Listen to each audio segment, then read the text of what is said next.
लाडकी बहीण योजनेतील महिला लाभार्थ्यांसाठी मोठी खुशखबर। पुन्हा 18 लाख महिलांना संधी लाडकी बहीण योजनेमध्ये मिळणार आहे। या संदर्भातील माहिती महिला व बाल विकास विभागाकडून आज देण्यात आली आहे। व्यवस्थित माहिती समजून घ्या।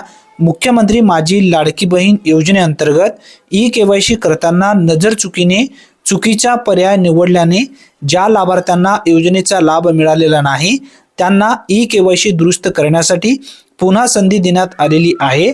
आज अखेर सुमारे 18 लाख लाभार्थ्यांनी या संधीचा फायदा घेऊन ई-केवायसी दुरुस्त केलेली असून उर्वरित लाभार्थ्यांनी लवकरात लवकर दुरुस्ती प्रक्रिया पूर्ण करावी।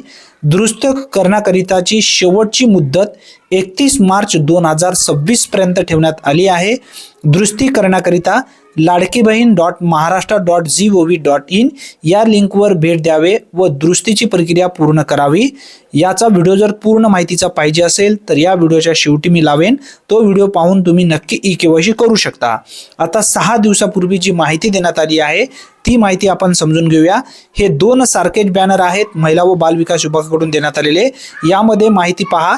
मुख्यमंत्री माझी लाडकी बहीण योजनेअंतर्गत ई-केवायसी करताना नजर चुकीने चुकीचा पर्याय निवडल्याने ज्या लाभार्थ्यांना योजनेचा लाभ मिळालेला नाही त्यांना ई-केवायसी दुरुस्त करण्यासाठी पुन्हा संधी देण्यात आलेली आहे। आज अखेर सुमारे 17 लाख महिलांनी या संधीचा फायदा घेऊन ई-केवायसी दुरुस्त केलेली असून उर्वरित लाभार्थ्यांनी लवकरात लवकर दुरुस्ती प्रक्रिया पूर्ण करावी। इथं तुम्हाला समजून आलं असेल 6 दिवसामध्ये जवळपास 1 लाख महिला पात्र झाले आहेत।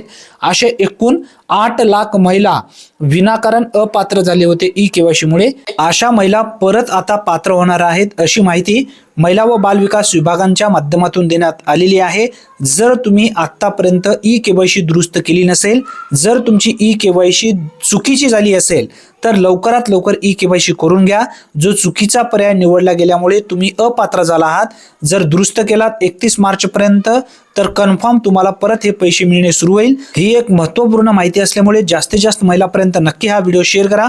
चॅनलवरती जर तुम्ही पहिल्यांदाच आला असाल तर अशाच अचूक योजनेबद्दल अचूक अपडेटसाठी आताच आपल्या चॅनलला सबस्क्राईब करून ठेवा। धन्यवाद। पुन्हा भेटूया। तोपर्यंत जय हिंद, जय महाराष्ट्र।